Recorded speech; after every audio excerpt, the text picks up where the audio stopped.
Sebelumnya saya ucapkan selamat datang kepada para peserta Dewan Guru yang mengikuti pengimbasan di SDN Padorenan 1 pada hari ini. Saya mau pantun dulu ya Bu ya. Jangan lupa jawab. Cakep. Pagi hari makan kelapa. Cakep. Rasanya enak bikin tertawa. Cakep. Di SDN Padorenan 1 kita berjumpa. Cakep. Untuk acara yang istimewa. Bismillah, walhamdulillah, assalatu wassalamu ala rasulillah wa ala alihi wa sahbihi wa mawala. Yang terhormat kepada Kepala Dinas Pendidikan Kota Bekasi Ibu Marwah Zaitun yang pada kesempatan ini beliau masih dalam perjalanan. Yang kami hormati Kepala Sekolah SDN Padorenan 1 yaitu Bapak Hendra Ridwan SPD MM yang beliau sudah ada di hadapan kita. Semoga beliau selalu diberikan kesehatan, keberkahan oleh Allah Subhanahu wa taala. Dan yang saya hormati seluruh Dewan Guru beserta staf SDN Padorenan 1 yang insya Allah pada kesempatan hari ini selalu diberikan kesehatan oleh Allah Subhanahu wa taala. Dengan hati yang suci, marilah kita panjatkan puji dari tempat yang makmur. Marilah kita panjatkan syukur kepada pemilik alam semesta, pencinta insan di dunia, pembolak-balik hati manusia, yaitu Allah Subhanahu wa ta'ala atau Tuhan yang Maha Esa. Tenangnya sholawat, sucinya salam, semoga tercurah tanpa pernah padam kepada rahmat pemuka alam, pemuhasabah dari yang awam, pahlawan revolusi Islam Nabi Muhammad Sallallahu Alaihi Wasallam. Berikut ini kami akan membacakan rundown acara yang akan dilaksanakan pada hari ini. Yang pertama yaitu pembukaan, yang kedua menyanyikan lagu Indonesia Raya, yang ketiga sambutan, yang keempat pembacaan doa. Lalu yang berikutnya adalah pemaparan materi diseminasi budaya positif. Baik, untuk mengawali kegiatan hari ini kita buka bersama-sama dengan membaca basmalah. Bismillahirrahmanirrahim.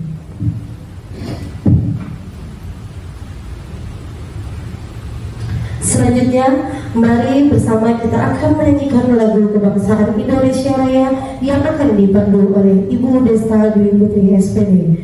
Hadirin dipersilahkan berdiri.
Acara selanjutnya yaitu sambutan.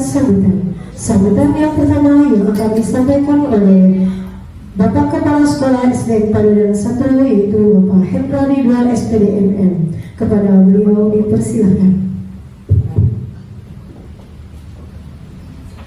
Assalamualaikum warahmatullahi wabarakatuh. Selamat pagi semuanya. Yang saya hormati seluruh Dewan Guru SDN Padurenan 1. Alhamdulillah pada hari ini kita berkumpul melaksanakan acara desiminasi budaya positif oleh guru kita TGP yaitu Bapak Rosim SPDI. Temanya yaitu seputar desiminasi positif budaya positif. Desiminasi di sini artinya adalah pembiasan atau sosialisasi bagaimana budaya positif ini bisa dicapai dengan langkah-langkah apa, langkah-langkah yang ideal yang bisa kita raih. Nanti akan dijelaskan oleh detail oleh Bapak Rosim. Mudah-mudahan kegiatan ini berjalan dengan lancar, nanti ada imbasnya, ada respon positif juga, sehingga ini menjadi catatan dan bisa dilaksanakan di ke depan, di kemudian hari oleh kita semua, termasuk saya pribadi. Hanya ini yang bisa saya sampaikan. Terima kasih. Selamat untuk Bapak Rosim. Silakan lanjut presentasinya. Saya wassalamualaikum warahmatullahi wabarakatuh. Waalaikumsalam warahmatullahi wabarakatuh. Marilah kita mengaminkan doa yang akan dipandu oleh Bapak Juliana SPDI. Kepada beliau dipersilakan.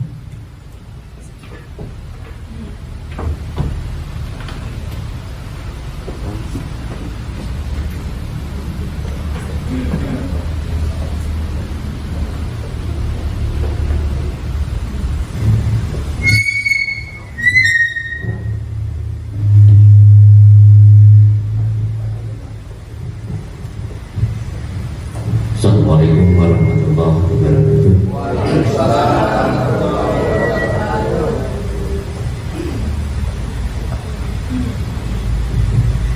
Baik Bapak Ibu, mari kita sama-sama berdoa memohon kepada Allah Subhanahu wa Ta'ala. Semoga acara kita di hari ini berjalan dengan lancar. Juga mudah-mudahan kita diberikan kekuatan, kesehatan dari awal sampai akhir. Al-Fatihah terjadi di Allah wa bisyabat dan Al-Fatihah. A'udzubillahi minasyaitonir rajim. Bismillahirrahmanirrahim. Alhamdulillahirabbil alamin arrahmanir rahim.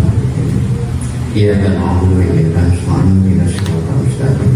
Siratal ladzina an'amta 'alaihim. Allahumma shalli wa sallim wa barik ala nabiyyina Muhammadin ya rabbal alamin. Bismillahirrahmanirrahim. Alhamdulillahirabbil alamin. Hamdan syakirin hamdan liman hamdan. Allahumma shalli ala sayyidina Muhammad wa ala ali sayyidina Muhammad. Allahumma anta ilahi wa ana atubu ilaik. Antarjuqna Inna fi a'laman wasi'an bi rahmatika ya arhamar rahimin. Rabbana la tuzigh qulubana ba'da idh hadaytana wa hab lana min ladunka rahmatan innaka antal wahhab. Rabbana atina fid dunya hasanah wa fil akhirati hasanah wa qina adzabannar. Assalamualaikum. Kepada Bapak Juliana yang telah melaksanakan tugasnya. Berikutnya yaitu acara inti mengenai pemaparan desiminasi budaya positif modul 1.4 yang akan disampaikan Bapak Rosim SPDI yang merupakan calon guru penggerak angkatan 10 SDN Padurenan 1. Subhanallah, keren ya Bu. Nah, inilah pemaparan materi yang akan disampaikan oleh Bapak Rosim SPDI dengan desiminasi budaya positif. Kepada Bapak Rosim dipersilakan dengan moderator Ibu Iil Yuni SPD. Kepada beliau dipersilakan.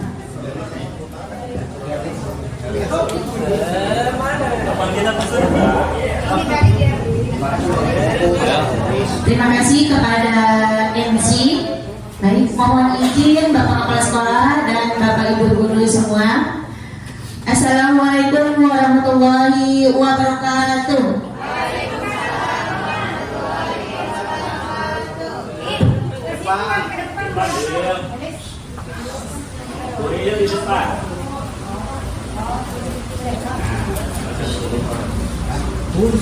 Alhamdulillah, mari kita panjatkan puji dan syukur kehadirat Allah Subhanahu wa Ta'ala yang Maha Esa, berkat limpahan dan kasih sayangnya sehingga kita dapat berkumpul pada pagi ini dalam acara pengimbasan diseminasi budaya positif modul 1.4. Dalam acara pengimbasan diseminasi budaya positif ini, yang mana materi akan disampaikan oleh narasumber kita, Bapak Rasim SPDI sebagai calon guru penggerak angkatan 10. Saya selaku moderator hari ini akan memandu acara sampai selesai. Ya, baik, untuk mempersingkat waktu, saya persilakan kepada Bapak Rasim SPDI untuk memaparkan materinya. Kepadanya kami persilakan.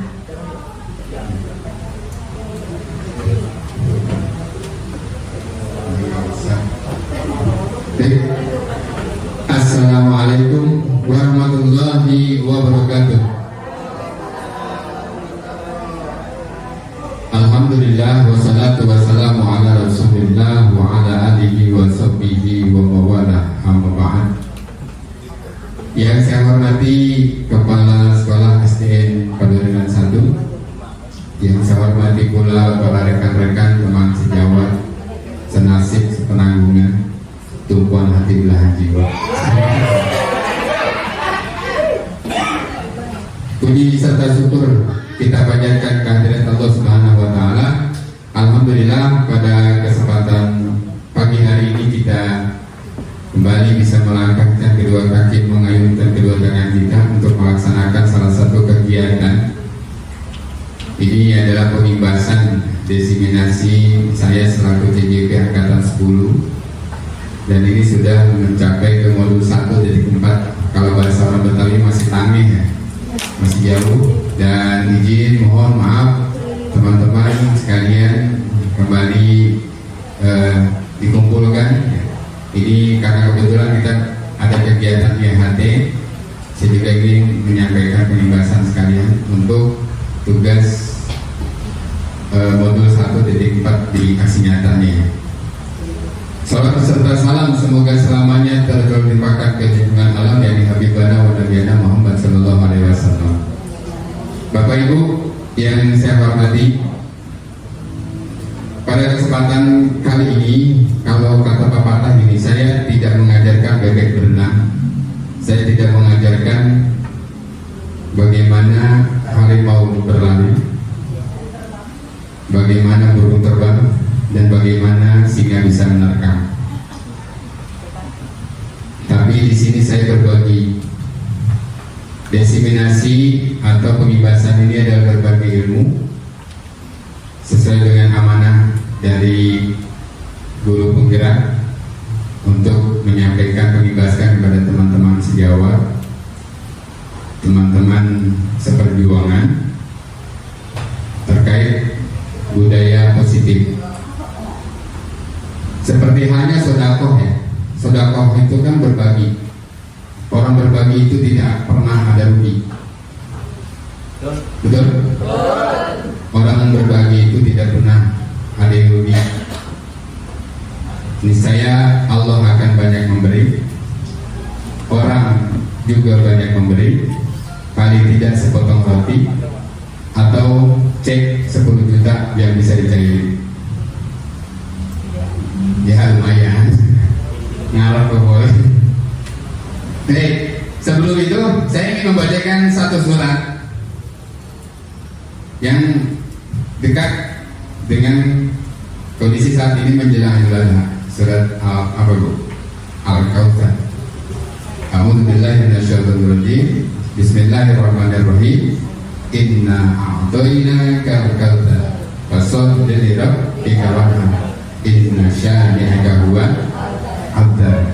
Sungguh kami telah memberikan kamu nikmat yang banyak, maka sholat dan berkurbanlah. Jadi dengan kita berkurban adalah salah satu bentuk syukur kita kepada Allah Subhanahu wa Ta'ala. Saya mau nanya nih sama teman-teman semua, hewan yang boleh dikurbankan itu apa aja?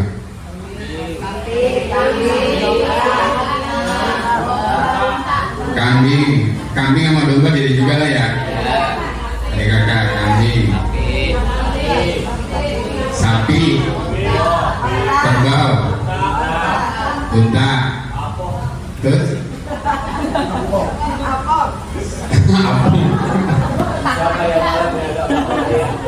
kerbau. Yang kita ambil tiga lah yang notabene ada di Indonesia ya. Yang pertama sapi, kerbau, kambing. Iya, domba sama kambing tadi kan udah jadi juga. Nah, saya ngajak sedikit breaking buat teman-teman sekalian kait dengan tema ini. Ya, ya.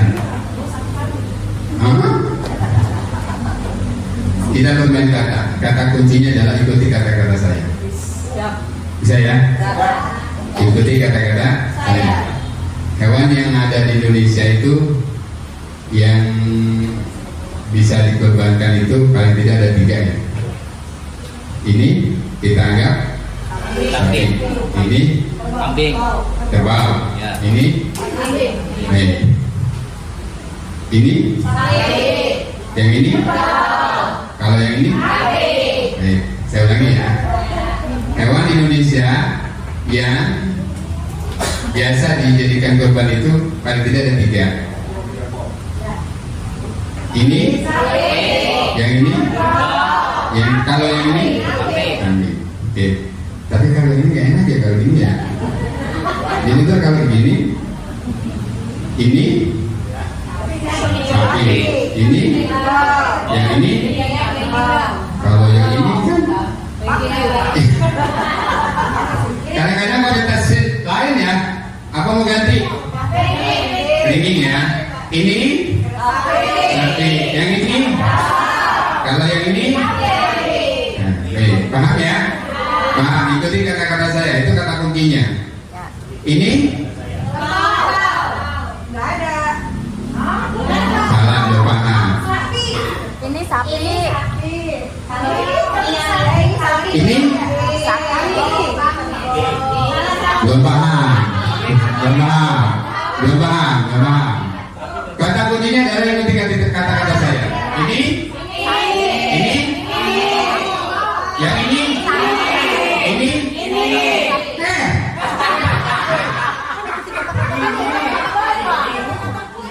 Ya ini peraturan dulu. Peraturannya ya, kita main peraturannya. Ini, yang ini. Kalau yang ini. Ini Sapi.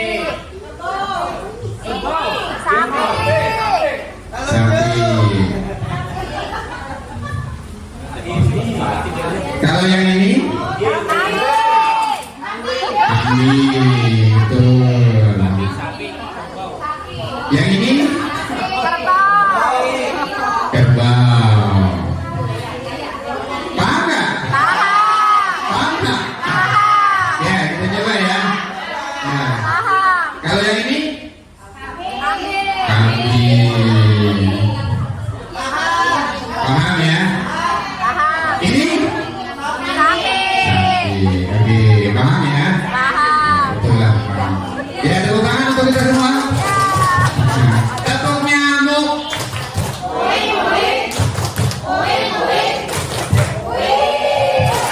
Oke, siap. Terima kasih semuanya. Baik, kita ke materi. Ini pembahasan diseminasi budaya positif di modul 1.4. Ya, maka dilanjut slide berikutnya. Bapak Ibu, apa itu sih budaya positif? Ya, siapa yang budaya positif? Ya, maka ada Mika. Apa? Budaya positif itu adalah Budaya positif adalah kebudayaan yang baik yang setiap hari dilakukan. ya budaya positif, kebiasaan yang atau budaya ya, kebudayaan yang baik yang biasa dilakukan. Ada lagi? Apakah? Budaya positif adalah pembiasaan yang harus dan boleh dilakukan untuk kita dan orang lain. Baik, tepuk tangan dong. Ya, terima kasih. Ya, pada dasarnya Bapak Ibu sudah tahu ya konteks budaya positif itu seperti apa. Budaya positif itu nilai-nilai, keyakinan yang diyakini seseorang, yang diyakini di sekolah. Kalau kita kan lingkup sekolah ya, yang diyakini di sekolah, yang menjadi sebuah kebiasaan. Jadi kalau budaya positif itu memang diawali dari karakter, pembentukan karakter, kemudian yang menjadi sebuah budaya. Pembentukan karakter itu dari mana? Dari keyakinan kelas yang Bapak Ibu buat di kelasnya masing-masing. Jadi kalau Bapak Ibu mempunyai keyakinan keras, kemudian itu menjadi sebuah kebiasaan atau menjadi sebuah karakter, maka itu akan menjadi sebuah budaya. Maka penting di dalam kelas itu dilakukan komunikasi antar murid untuk membentuk sebuah kesepakatan kelas yang nanti akan menjadi sebuah keyakinan kelas. Ya, berimbasnya kepada karakter positif dan budaya positif bagi anak. Kemudian konsep utama budaya positif ini adalah perubahan paradigma, disiplin positif, kebutuhan dasar manusia, motivasi perilaku manusia, posisi kontrol, restitusi, keyakinan kelas dan segitiga restitusi. Next, Will. Ya nanti dikirim ke WA ya. Boleh Pak, boleh. Nah, ini kita mengenal paradigma ya, paradigma baru dan paradigma lama tentang konsep budaya positif. Pada pembelajaran dengan paradigma baru ini kita ke lama dulu ya, lama baru ke baru. Untuk yang lama ini perilaku guru mengajar transfer hanya mentransfer pengetahuan. Selesai ngajar selesai. Kemudian guru itu sebagai sumber ilmu. Orang yang disebut guru itu ilmunya lebih banyak. Kemudian ada berorientasi pada kurikulum. Dia panduannya adalah kurikulum dan tidak keluar dari kurikulum. Kemudian perilaku siswa pasif. Biasanya kalau siswa yang mengikuti paradigma lama itu mereka pasif. Makanya kalau orang-orang dulu atau pendidikan dulu kan kalau mau kata guru apa, anak-anak ikut. Kagak ada istilah membantah. Bahkan kalau kita sampai terjadi katakanlah gitu ya, teguran dari guru ketika ngadu ke orang tua, mereka nggak berani karena mereka cenderung pasif. Kemudian individual dan perilaku yang ketiga adalah berbasis fakta. Kemudian paradigma baru yang mungkin saat ini kita terapkan adalah perilaku guru mengajar sebagai fasilitator, motivator, dan mediator. Kemudian panutan dan konsultan, berorientasi pada siswa atau berpihak pada murid. Kemudian perilaku siswanya adalah konstruktif dan partisipatif, kolaboratif dan kerjasama, berbasis masalah atau objek. Ini paradigma baru yang di kurikulum Merdeka mungkin sedang diterapkan. Nah, kesimpulannya adalah pembelajaran dengan paradigma baru dilakukan berdasarkan prinsip pembelajaran yang berdiferensiasi. Apa itu berdiferensiasi? Itu berpihak kepada murid atau menyesuaikan dengan kebutuhan. Murid ini butuh apa dalam belajar? Kemudian sehingga setiap siswa belajar sesuai dengan kebutuhan dari tahap perkembangannya untuk mewujudkan profil pelajar Pancasila. Makanya kalau di kurikulum itu kan ada fase ya? Fase A, fase B, fase C, karena memang disesuaikan dengan kebutuhan mereka. Kebutuhan anak kelas 5 dan 6 berbeda kebutuhannya dengan anak kelas 3 dan 4 atau 1 dan 2. Lanjut. Disiplin positif, ini konsep yang kedua. Disiplin positif merupakan suatu cara penerapan disiplin tanpa kekerasan dan ancaman dalam praktiknya. Makanya penting ada keyakinan kelas, karena dengan keyakinan kelas ini akan membuat siswa-siswi dapat menerapkan disiplin positif. Karena keyakinan kelas itu adalah satu keyakinan yang mereka yakini bahwa itu adalah harus disepakati dan harus dilakukan secara baik. Kemudian humanis dalam menuntun perilaku siswa agar memiliki rasa tanggung jawab terhadap komitmen dan nilai-nilai kebaikan. Kemudian Ki Hajar Dewantara menyatakan bahwa untuk mewujudkan murid yang merdeka, murid harus memiliki disiplin yang kuat yang berasal dari dirinya ataupun berasal dari luar dirinya. Artinya ada yang intrinsik atau ekstrinsik. Artinya yang berasal dari kemauan dirinya untuk berdisiplin ataupun lingkungan yang membuat diri disiplin. Nah, lingkungan itu adalah PR kita semua, PR sekolah, yang bagaimana menciptakan lingkungan disiplin positif untuk anak murid kita. Kemudian murid yang memiliki disiplin positif akan memiliki motivasi internal yang tinggi dalam menguasai diri untuk melakukan tindakan yang sesuai dengan nilai-nilai kebajikan universal. Sebagai pendidik, tugasnya adalah membimbing siswa untuk memiliki disiplin yang berasal dari dirinya sendiri. Karena kalau di pembelajaran Ki Hajar Dewantara itu, anak itu memiliki kudrat alam sejak lahir. Mereka itu bagaikan kertas buram yang mereka sudah ada bawaan dari lahir. Mereka punya takdirnya masing-masing. Nah, bagaimana kita menuntun mereka ke arah yang lebih baik? Maka tugas guru itu adalah penuntun, membimbing mereka ke arah yang lebih baik. Jangan sampai mereka salah arah. Next, lanjut, kebutuhan dasar manusia bertahan hidup. Nah, ini harus paham Bapak Ibu ya. Ini tidak hanya berlaku untuk anak ya, termasuk kita. Ini kalau kita rasakan nih, kebutuhan dasar manusia itu pertama adalah bertahan hidup. Makanya kita makan minum ya. Ada orang yang hidup tanpa makan dan tanpa minum? Nggak ada, karena mereka punya kebutuhan dasar. Kemudian kasih sayang dan rasa diterima. Nah, ini yang kadang-kadang orang itu, anak itu kalau kita lihat mojok begitu ya. Ini apa sih bocah mojok baik? Apa lu tuh? Maaf, kenapa kamu nak kagak ditemenin sama si Anu? Kan banyak seperti itu kasusnya. Apalagi kadang-kadang kalau di kelas rendah ya, di fase A itu teman-teman atau anak-anak banyak yang merasa minder karena nggak ditemenin sama temennya. Ya, untuk perhatian baik di lingkungan sekolah, di lingkungan rumah maupun di lingkungan tempat mereka bermain. Kemudian penguasaan, jadi menguasai sesuatu itu adalah kebutuhan dasar manusia. Kemudian kebebasan, pasti siapa sih yang nggak mau bebas ya? Orang kalau terpenjara, terkungkung dalam satu tempat, terkurung dalam satu ruangan, tidak ada yang kuat, karena perlu adanya kebebasan.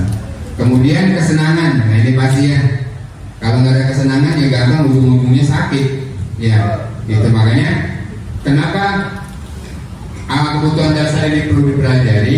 Nah, bagaimana kita membangun kelas itu sesuai dengan kebutuhan dasar yang ada di pelajaran ini.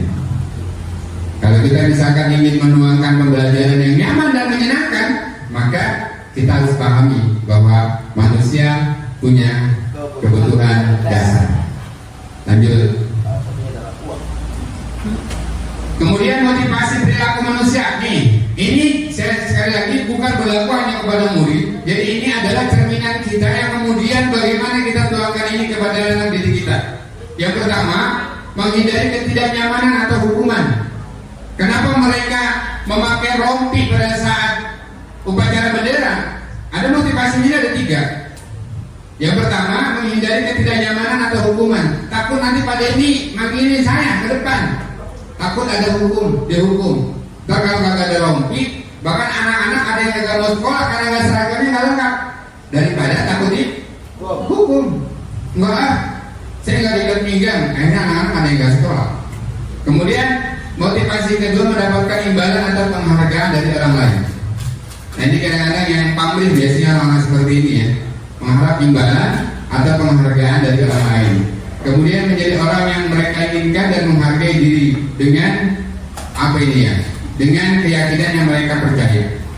Jadi apa namanya, menghargai diri sendiri ini sebagai motivasi untuk bagaimana membentuk satu karakter yang positif dalam diri saya. Ini motivasi yang ketiga. Lanjut. Kemudian konsep disiplin dengan identitas gagal. Nah ini yang pertama, hukuman tuh ya. Karena mau kagak ada hukuman katanya. Jangan disebutkan hukuman ya. Hukuman itu cenderung menyakitkan, membuat tidak nyaman. Murid takut, sifat memaksa. Karena orang dewasa itu kan boleh maksa nih. Kita guru sama murid kan bisa maksa. Nah ini termasuk hukuman. Kamu kalau nggak nulis, kalau tidak mengerjakan tugas, tulis. Saya tidak akan mengulang lagi selama 10 lembar. Sebanyak 50 baris. Bisa. Kemudian murid menyembunyikan kesalahan, murid menjadi rendah diri, minder jadinya bu, kasihan. Kemudian kalau konsep penghargaan tidak efektif. Kemudian merusak hubungan, mematikan kreativitas, menghukum dengan sistem ranking, merampas hak menghargai dirinya. Kemudian lanjut, ini dengan identitas gagal ya. Disiplin dengan pendekatan restitusi, sebuah cara menanamkan disiplin positif pada murid. Pengertiannya adalah restitusi adalah proses menciptakan kondisi bagi murid untuk memperbaiki kesalahan mereka, sehingga mereka bisa kembali pada kelompok mereka dengan karakter yang lebih kuat.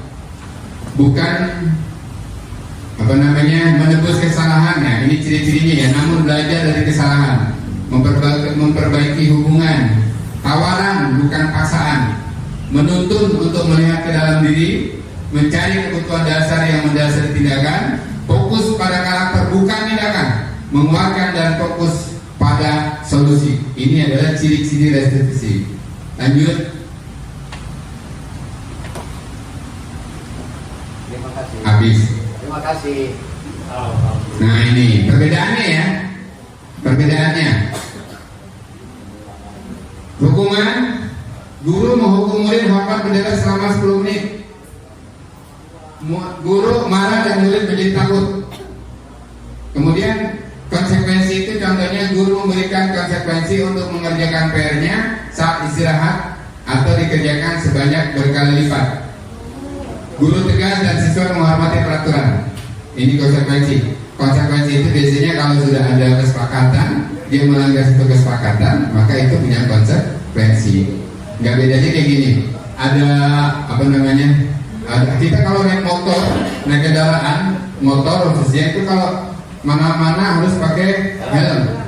Konsekuensinya adalah ketika jatuh, kamu nggak pakai helm, maka kepala kamu yang kebentur. Itu contohnya. Kemudian restitusi, guru menanyakan keyakinan kelas dirinya dan membantu siswa menyelesaikan masalahnya. Guru terbuka dan siswa menghormati dirinya dan orang lain. Jadi jangan ujuk-ujuk kita menjudge anak itu salah ya. Setahu apapun kita dengan masalahnya antara murid, kita jangan menjudge seseorang atau anak itu salah. Salah kamu. Ya, coba arahkan mereka untuk berpikir. Artinya arahkan mereka untuk berpikir untuk apa? Untuk menyadari apa yang dia lakukan itu adalah salah. Jadi jangan menjudge anak itu salah. Jadi coba arahkan kepada bahwa apa yang dia lakukan itu dia harus sadar bahwa itu adalah salah. Kadang-kadang kan, kamu sih. Nah kadang-kadang kan begitu, sudah menjudge dulu. Padahal misalkan kayak ada anak yang sedang murung, kemudian ditanya sama kita, nak kenapa kamu murung aja? Saya habis diledekin sama si Anu. Nah, kamu kali nakal, itu namanya menjudge.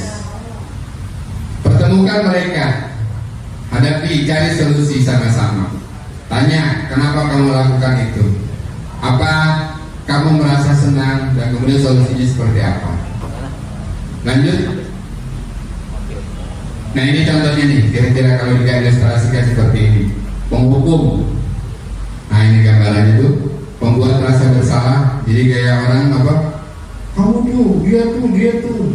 Nah ini bahaya. Kemudian teman. pemantau. Jadi posisi kontrol restitusi yang paling baik itu adalah di manajer. Manajer itu tadi, jadi arahkan, ya, mengarahkan anak-anak atau siswa untuk supaya mereka menyadari bahwa apa yang mereka lakukan itu adalah salah dan mencari solusi bersama-sama. Lanjut. Nah ini lihat contoh penghukum patuhi aturan sekolah lalu berdiri di depan kelas, itu contoh kalimat penghukum. Kemudian membuat rasa bersalah. Berapa kali Pak guru harus memberitahu kamu, Bu Guru kecewa sama kamu? Ini membuat rasa bersalah. Kemudian teman, ayolah yang tertib, buat Pak Guru bangga. Kali ini tidak apa masalah. Karena al-insan makhluk otowanisnya. Seseorang pasti memiliki kesalahan. Sumia insan di ini. Manusia dinamai insan karena lupanya. Pemantau. Kamu sudah melanggar, apa peraturan konsekuensinya? Ini pemantau. Hah? Ya, ini posisi kita. Kita ini posisinya sebagai apa? Saat kita menghadapi satu masalah, apakah kita posisi penghukum? Gitu ya maksudnya ya. Kalau kita posisi kita sebagai penghukum, kalimatnya ini patuhi aturan sekolah. Berdiri di kelas. Nah, para bendera 10 menit. Nah itu penghukum namanya. Ya, ada kita posisinya sebagai teman, kita posisinya sebagai pembuat murid kita, sebagai anak yang merasa bersalah, atau pemantau, atau manajer. Nah ini manajer, apakah kamu tahu kesalahanmu? Kira-kira bagaimana kamu dan memperbaiki kesalahanmu? Nah ini yang saya bilang tadi, arahkan teman-teman didik, anak-anak didik untuk menyadari kesalahan mereka dan kemudian cari solusi bersama-sama. Namanya posisi kita sebagai manajer. Sudah sampaikah kita pada posisi itu? Karena emosi kita kan naik turun. Kalau lagi kesel apalagi jadi omongan. Iya. Ada kadang menghukum, kadang berkali-kali dilembutin nih anak, gitu ngeyel juga. Itu. Ya, ada pendapat Pak? Silakan Pak. Ngomongnya mau mangap itu mulut. Coba.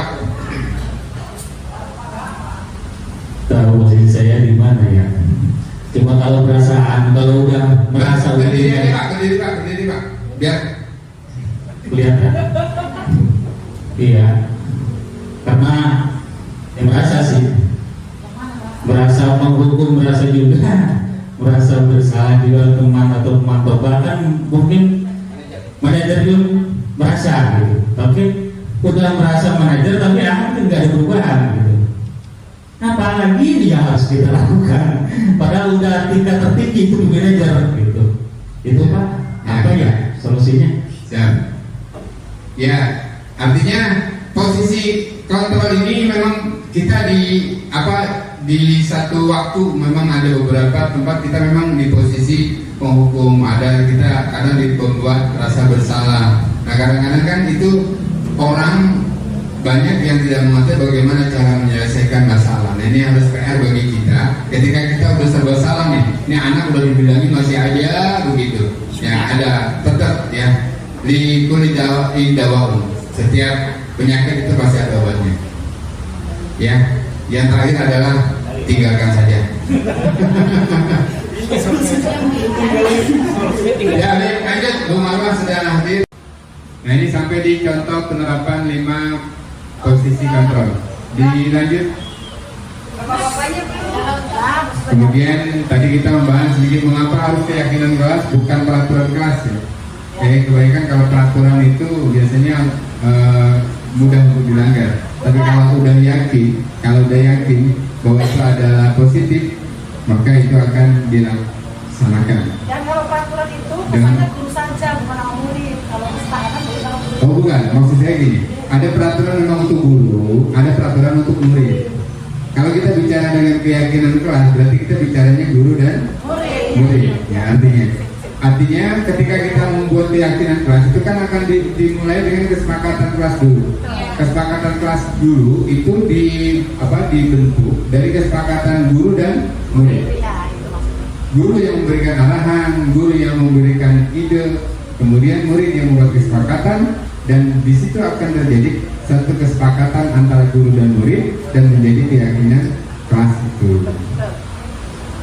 Kemudian dilanjut kegiatan membuat keyakinan di kelas 5B ini kemarin saya sempat diskusi dengan kelas 5B.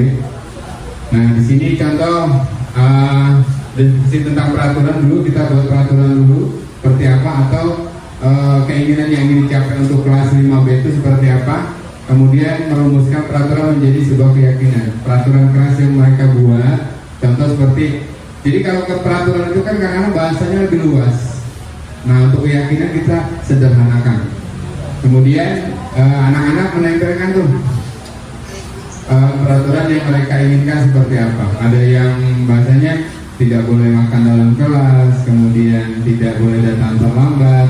Nah, di situ nanti ada beberapa kesepakatan yang mereka munculkan sama, dibuat satu keyakinan. Lanjut.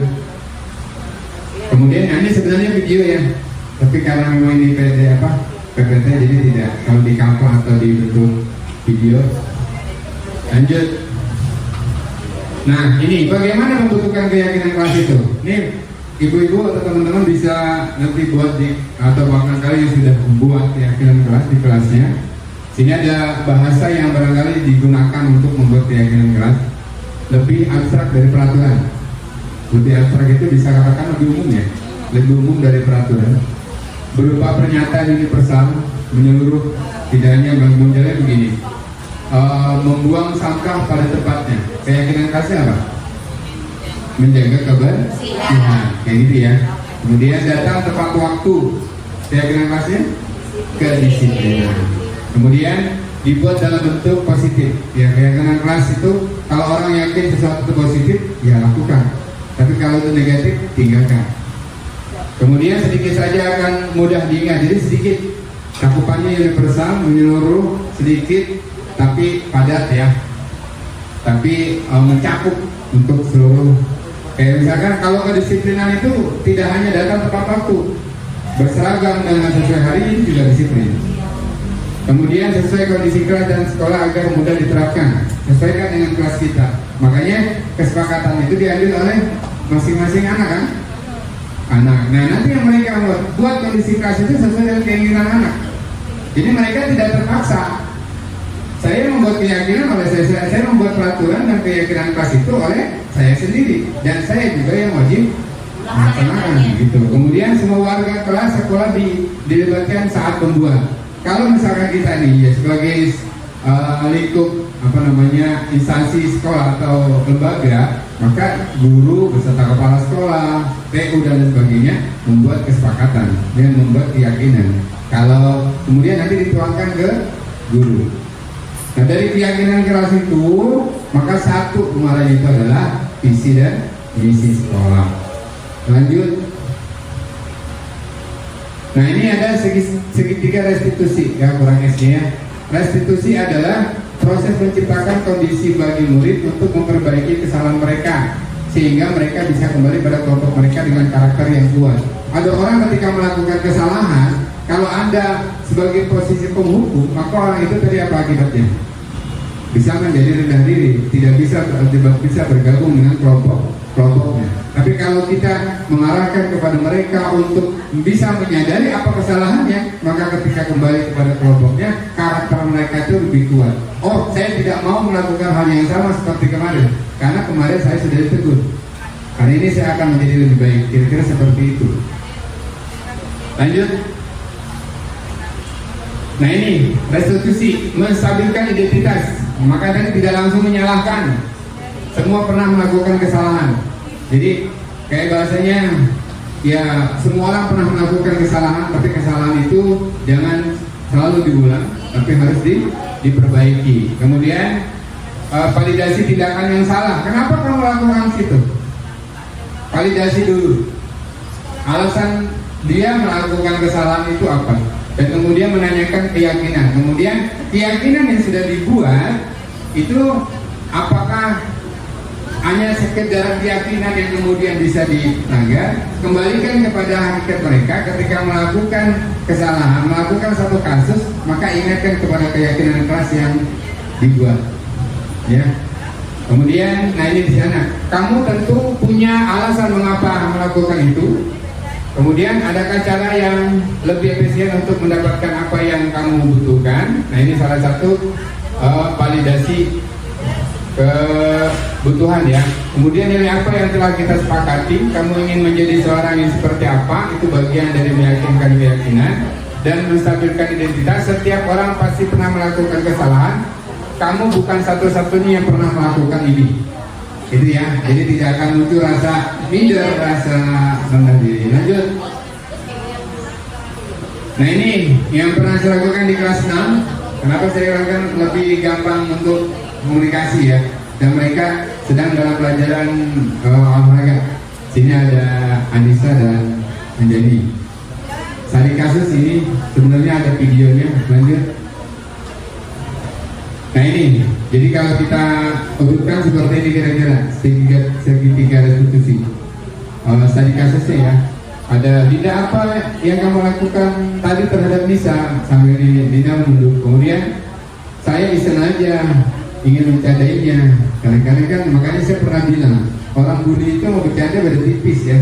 Kadang-kadang cuma bercanda tapi udah curhat sama orang tuanya katanya saya dibully. Nah ini responnya yang berlebihan karena tergantung ya itu tadi, tergantung moodnya orang yang disebutkan. Nah makanya dimana kita bercanda itu lihat moodnya dulu dah gitu. Tapi kan kalau anak-anak nggak begitu, asik aja, yang penting gue bisa bercanda, bisa asik sama teman-teman, enjoy dalam kelas. Tapi pada sisi lain teman ini merasa disakiti. Nah ini kira-kira percakapannya ya, dari awal menstabilkan masalah validasi sampai dengan pemecahan masalahnya. Lanjut. Nah ini contohnya ya, kemarin di ruang kepala sekolah saya sebenarnya ini video, tapi karena ini PPT saya tidak menampilkan video, download dari Canva, jadi baru buat gambar saja. Lanjut di kasus 1. Nah ini tes kasusnya kedua. Kasus kedua itu maksud kenapa ada kasus 1 ada kasus kedua? Kasus 1 ini pelaku, artinya yang dinilai pelaku. Dia melakukan itu. Nah biasanya kan ada respon nih. Misalkan saya meledek Bu Ida, Bu Ida meledek apa? Komen balik. Misalnya bisa dengan kata-kata kotor, misalkan diledek kemudian muncul kata-kata yang tidak menyenangkan. Akhirnya kan muncul perdebatan, muncul pertikaian, permasalahan. Nah ini yang dua orang inilah yang dihadapi. Saya sebagai kasus 1, Bu Ida sebagai kasus 2. Penyelesaian di mana? Saling memaafkan. Gitu. Lanjut. Nah ini sama. Ini jadi interogasi, bukan interogasi ya, apa namanya? Wawancara di ya validasi masalah di kasus pertama, kemudian validasi masalah di kedua. Ini restitusi yang kasus 1 dan restitusi yang ini kedua. Lanjut. Thank you. Nah kira-kira seperti itu ya untuk pemaparannya. Nah yang barangkali yang menjadi kesimpulan pertemuan kita. Jadi sekali lagi intinya saya berbagi, tidak mengajarkan berenang kepada bebek, tidak mengajarkan terbang pada burung, tidak mengajarkan harimau untuk bagaimana cara merenang. Bapak Ibu lebih paham, paling tidak ini sebagai sumber tambahan ilmu, semoga bermanfaat yang nanti akan diterapkan buat anak kita semua. Dan Assalamualaikum warahmatullahi wabarakatuh.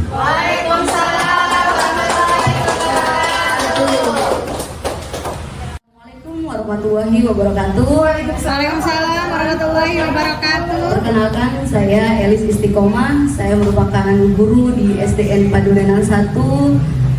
Untuk diseminasi yang dilakukan oleh Pak Rosim hari ini, alhamdulillah sangat luar biasa. Tentunya dapat menambah ilmu kita sebagai pendidik, di mana dalam menerapkan budaya positif bukanlah satu-satunya hal yang harus kita anggap berdiri sendiri, akan tetapi penerapan budaya positif juga harus berkaitan dengan apa yang menjadi pemikiran dari Ki Hajar Dewantara dengan sesuai dengan visi misi pendidikan Indonesia.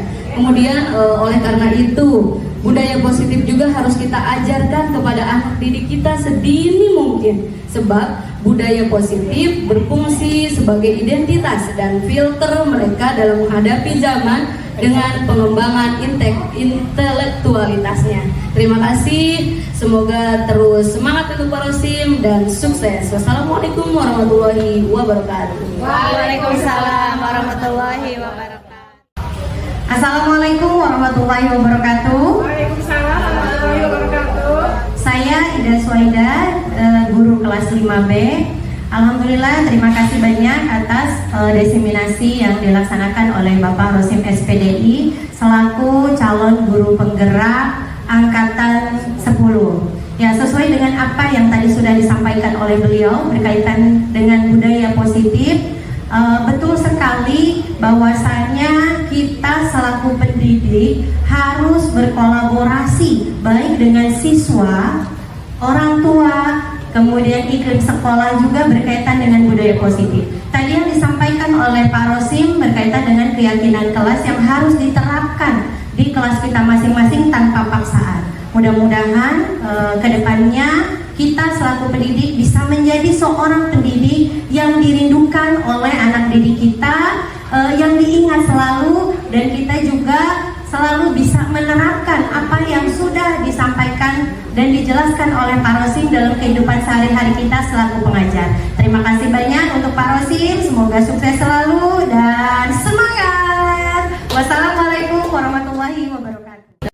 Assalamualaikum warahmatullahi wabarakatuh. Perkenalkan, nama saya Muswati, guru kelas 5 SDN Padurenan 1.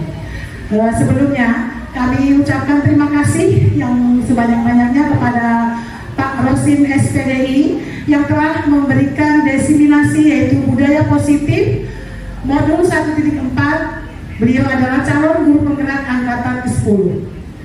Dengan mengikuti diseminasi tadi, saya sangat bermanfaat sekali bagi khususnya bagi guru-guru, karena dengan mengikuti tadi kita akan banyak mengerti kemajuan-kemajuan pendidikan yang harus kita terapkan kepada anak didik, dan tentunya akan menambah pengalaman kita untuk terjun langsung mendidik anak-anak tercinta kita. Mungkin hanya itu saja. Ada paklun Bapak Rosim, sepotong secangkir kopi hangat, sepotong roti keju. Tetap semangat, semoga pendidikan di Indonesia semakin maju. Terima kasih. Assalamualaikum warahmatullahi wabarakatuh.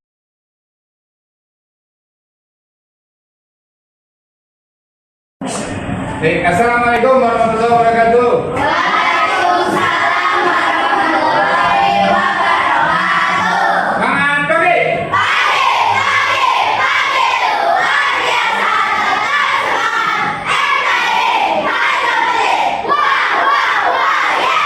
Baik, pagi. Hari ini di awal pembelajaran kita akan membuat satu keyakinan kelas.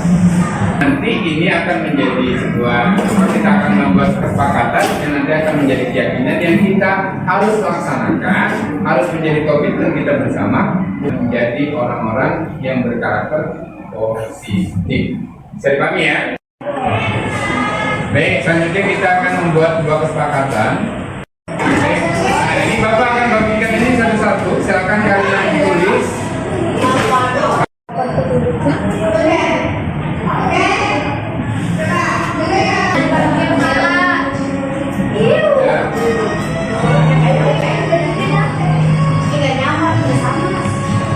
Ya, terus lanjut. Silakan, terus. Baik, kemudian Bapak ingin membacakan kesepakatan kelas yang kalian ajukan. Di antaranya di sini ada tidak boleh membeli barang teman. Kemudian ada juga tidak dari kesepakatan kelas yang kalian buat, yang kalian ajukan. Maka kita akan lihat keyakinan kelas apa yang akan kita terapkan di kelas kita. Kemudian di pertama adalah kedisiplinan atau disiplin. Kemudian kedua, menjaga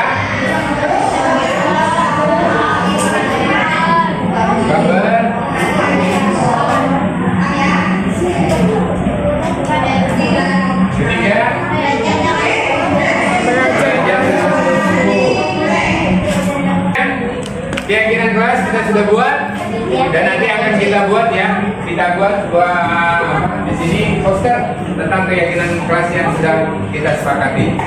Bisa dipahami seluruhnya? Oke, demikian. Dan silakan kalian sudah waktu itu istirahat dan boleh istirahat. Silakan. Terima kasih. Assalamualaikum warahmatullahi wabarakatuh. Assalamualaikum warahmatullahi wabarakatuh. Nama saya Atika, saya dari kelas 5B. Dengan belajar tentang kesepakatan bersama Parasim ini, semoga kelas 5B ini selalu aman dan terus bahagia ya. Terima kasih. Wassalamualaikum warahmatullahi wabarakatuh. Assalamualaikum warahmatullahi wabarakatuh. Perkenalkan, nama saya Ara, saya dari kelas 5B. Saya sedang mempelajari tentang keyakinan kelas. Selama belajar keyakinan kelas, saya merasa bahagia, disiplin. Semoga kelas menjaga tata tertib sekolah dan disiplin. Wassalamualaikum warahmatullahi wabarakatuh.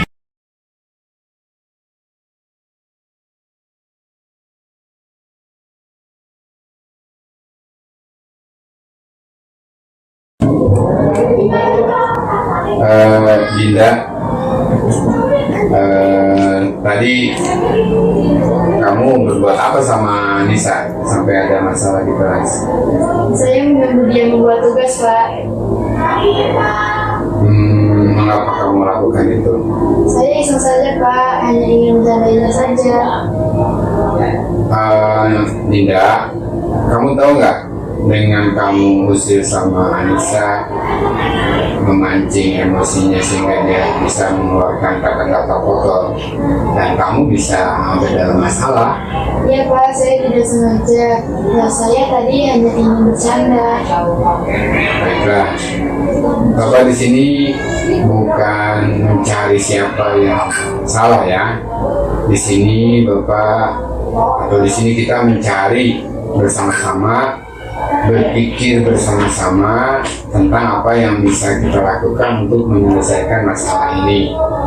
Kamu melakukan ini pasti ada alasannya dong. Pasti bahagia bila kawan terkejut, kesal dan marah. Ya begitu. Iya, Pak. Bapak lihat, kamu merasa senang melakukannya. Tetapi kamu tidak tahu yang kamu lakukan itu akan menyakiti orang lain, sehingga sekarang kamu dalam masalah. Iya, Pak. Sekarang mari kita bicarakan tentang keyakinan kelas dan keyakinan sekolah kita, apa yang kita percaya dan mana yang belum kamu tunjukkan.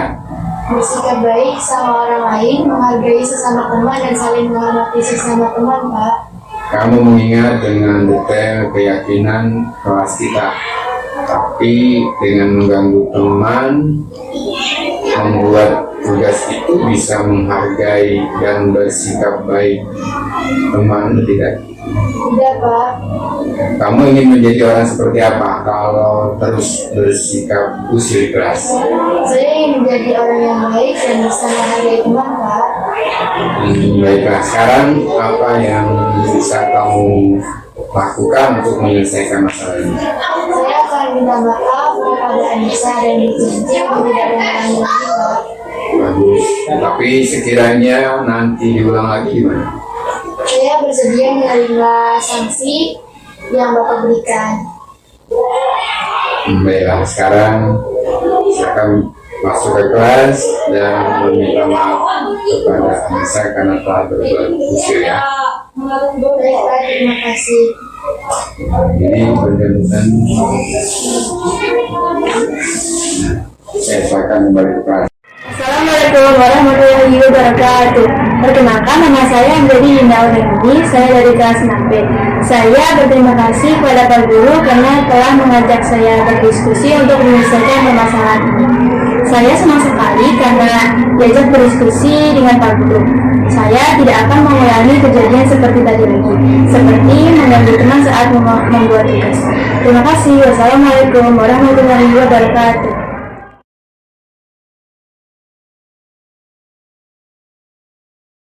Assalamualaikum. Waalaikumsalam, bisa masuk.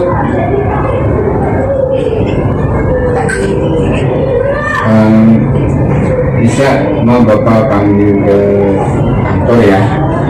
Tadi ada kasus dari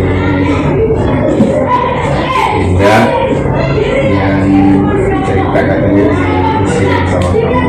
Coba kalau kamu cerita ya, kenapa kamu sampai keluar kata-kata kotor sama Linda?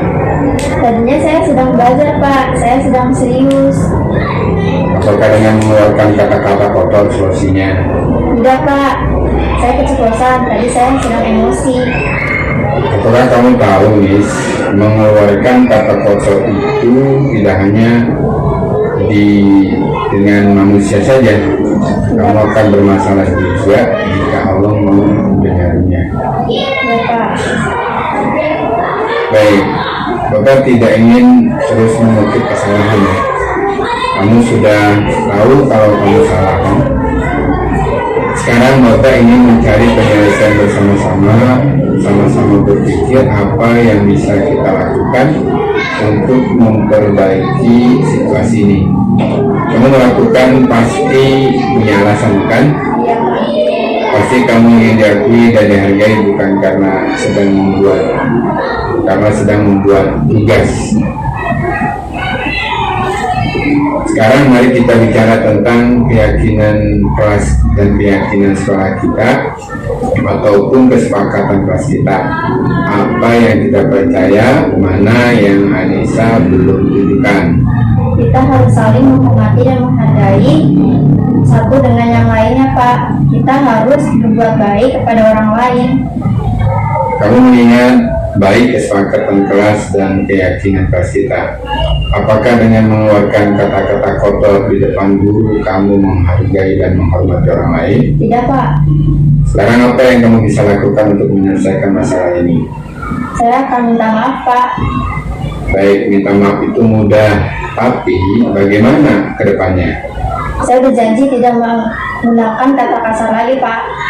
Oke, pegang janjimu ya, dan jangan ulangi lagi. Ya Pak, terima kasih ya Pak. Sekarang silakan masuk ke kelas dan ketemu dengan Dinda, kemudian kamu minta maaf sama Dinda atas hal-hal yang telah kamu lakukan. Ya Pak. Assalamualaikum warahmatullahi wabarakatuh. Nama saya Anissa Tiffany Arti. Saya dari kelas 6B. Saya berterima kasih kepada Pak Guru karena telah mengajak untuk berdiskusi. Saya berjanji tidak mengulanginya lagi untuk berkata kasar. Terima kasih. Wassalamualaikum warahmatullahi wabarakatuh.